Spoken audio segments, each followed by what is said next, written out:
So Darren Murphy here from SportsJOE. I'm with Jonathan Shrager from the Underground. We've just been kicked out of the media centre. It's approaching 8 o'clock in the morning. So if your mind is clear at all, I'd just like your thoughts on what we saw at UFC 204. Yeah. So where does the card stack up in terms of your most memorable events? You've obviously been to quite a few. Yeah, absolutely. Yeah, no, it's funny because we were just saying, obviously, as we emerged from the bowels of the arena there, that usually if any of us have stumbled out of a club when it's light, we literally have stumbled out under the effects of alcohol. So it's kind of, this is a bit surreal, really. It's obviously my hometown of Manchester, so I've walked these streets many times, but never in this kind of circumstance. But yeah, where does it rank? It was very special to have a pioneer of European MMA, let alone UK MMA, in Michael Bisping, future Hall of Famer, probably could be a Hall of Famer right now if he retired today. To have him come back to his hometown, be the first UK UFC champion to defend his belt in what was a very dramatic fight. As someone said to me when I was doing a post-fight thing, it was almost the perfect ending for Hendo, but eventually it almost feels like the right result has prevailed here because Hendo walks away. The belt isn't undermined by Hendo walking away with the belt, and Michael, now we can get to see him go on to other challenges. And the strange thing is, he's probably going to be the underdog in pretty much any fight he has with the top 5 fighters in the UFC, just because of how incredibly talented the division is. So, but in terms of atmosphere, I flipped it on its head. I asked you, didn't I, about does it compare to the raucousness of a Conor McGregor crowd? Tonight, strangely, people weren't falling. There was a very kind of serene atmosphere in there. It was almost like people actually, there was an educated crowd. They appreciated the MMA. They appreciated people scrambling and being able to get back from the feet and takedowns. There was no booing when there was groundwork. So it was almost like the crowd really appreciated the sport that was on offer tonight. There were some really intense moments in the crowd when Michael managed to get back to his feet in the second round. You mentioned yourself that might have been the loudest you've ever heard it, which I'm surprised by because Dublin was ridiculous in 2014. So. And how did you score the main event? How did I score it? I think depending on, I think you have to give it Michael 4 rounds to 1, and if not 3 rounds to 2. So he still won. People may say the first could be a 10-8, but it's debatable, isn't it? At a push, you can maybe give Hendo a draw, but still Michael will retain the belt. So in any circumstance, I think the right man prevailed. What about Bisping's performance? Were you impressed by it or a bit underwhelmed?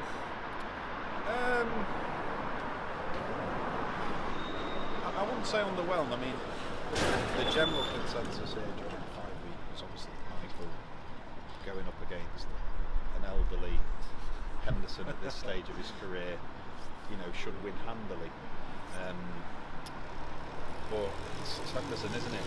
And he all the asterisks that people were pointing out during the week, which when I say all the asterisks, the asterisks of the right hand came into effect again. I wouldn't say I was underwhelmed. I mean, it was just that maybe people expected Michael to win more comfortably or emphatically. And I think Michael himself, that was part of the problem. I think when he did feel he absolutely damn hurt in the first few rounds, he was being overzealous. And I think essentially Dan was playing a bit of possum and caught him a couple of times coming in. Maybe Michael, if he'd have been a bit more, Michael wanted to put a stamp on it tonight. So that's just him. And what about the other British prospects on the card? I saw a few good wins. Who really impressed you? Mark Diakiese, obviously, I don't think any surprises there. One of the guys, Steve, who was formerly of Funker MMA, who's followed Mark throughout his whole career. And I always defer to guys that follow the local scene really closely, because I used to many years ago. I don't follow it as much depth now. And he said to me that was Mark operating at maybe 40%. So, I mean, he was impressive, and given that was only a portion of what we could see in the future, that bodes well for us. just think, I mean, unfortunately with Danny Roberts, that was an unfortunate knockout. He took a few extra blows. Jimmy Manua, obviously, beats the 5th ranked guy who lasted the whole 5 rounds with John Jones, and he only had 2 weeks notice to prepare. So I know MMA math doesn't always work, but in context, I know it's better than Jones. I get it. In context, Manua is the light heavyweight champion of the world, undisputed light heavyweight champion of the world. No, we were talking a little bit as we were coming out there about his versatility on the feet, and that's what impresses me most with him. He's just got this kind of array of strikes that you very rarely see a fighter possess. And also, like a friend there was pointing out with the body shot as well, which is very heavily employed tool in boxing, not so much in MMA. Bisping, Manua's kind of master of it now, and you saw, it's a bit of a cliche in combat sports, but you saw OSP kind of that will to carry on sort of sat away from him, and you know, you hear fighters say, oh, I'm going to break him now, you think that's a bit of a cliche, but actually sometimes you can see it manifesting itself in a cage, and I felt like with OSP tonight, as he kind of cumulatively took the damage, took the fight away from him, and that was probably what was most impressive. In terms of a personal highlight, is there any fight in particular, or performance, or even an ovation from the crowd that you last with you? Well, it seems fitting as it's SportsJOE, but I felt the cheer when Conor came on in that promo for 205 was impressive in itself. I enjoyed that because I'm going next month, so that kind of got me excited. No, I mean, obviously Michael coming out, he deserves that. He's an absolute legend of European MMA. And he deserved to have this moment, not only for himself, but having interviewed his dad this week, who's a lovely bloke.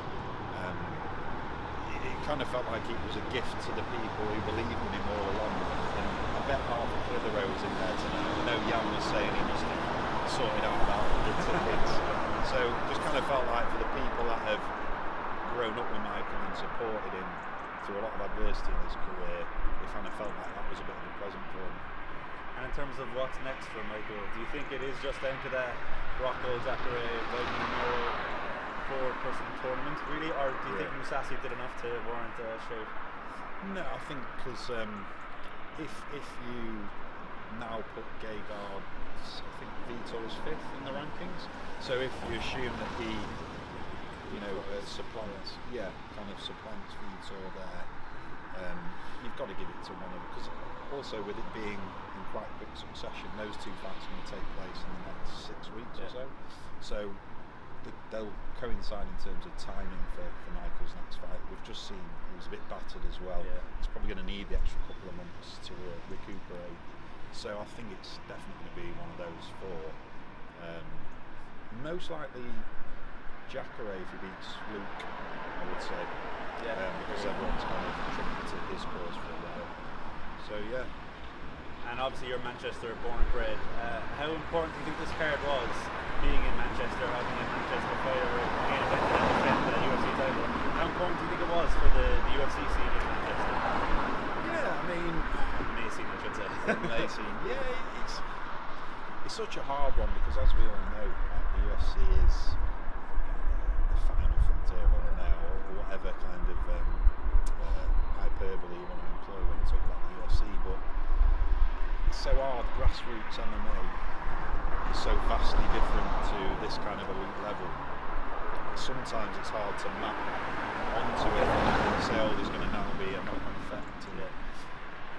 But I think more for UK MMA, if we kind of, obviously as a Manchester lad, Michael's from Clitheroe, but we've always, he's always wanted to attach himself to Manchester, and we've happily inherited him. So it's one of those where everyone's proud of him in Manchester. We've had some combat sports legends here over the years, not least Ricky Hatton. Got to drop in the Ricky Hatton cliche when talking about Manchester combat sports, but we have had amazing nights here over the years with Ricky. The last time we had an event at silly o'clock in the morning, was when he fought Costas you.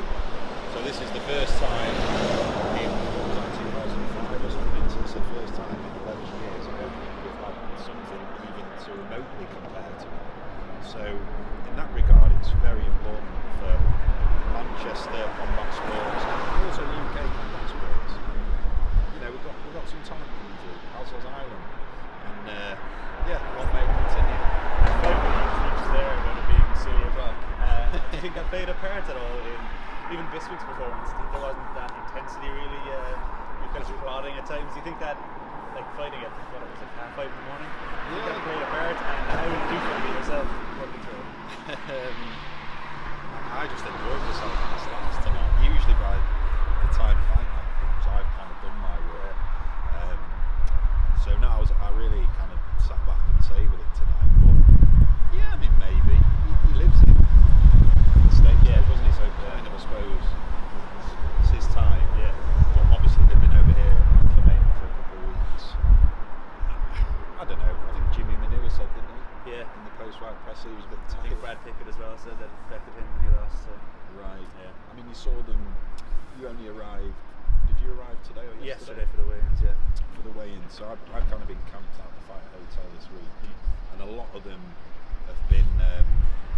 You know, you can see they've been going out for meals at like 2 in the morning. I don't know what they've obviously been eating during the fight week, but a lot of the trainers asking me guys to eat at 2 in the morning. You know, you're not going to get any healthy restaurants at 2 in the morning.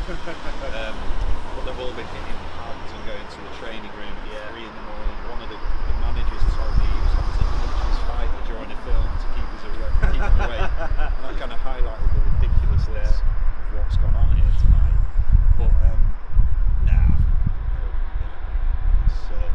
it is what it was. The same for both, wasn't it? So I'll let you go get some sleep. Thanks a million. Right, thank you very much.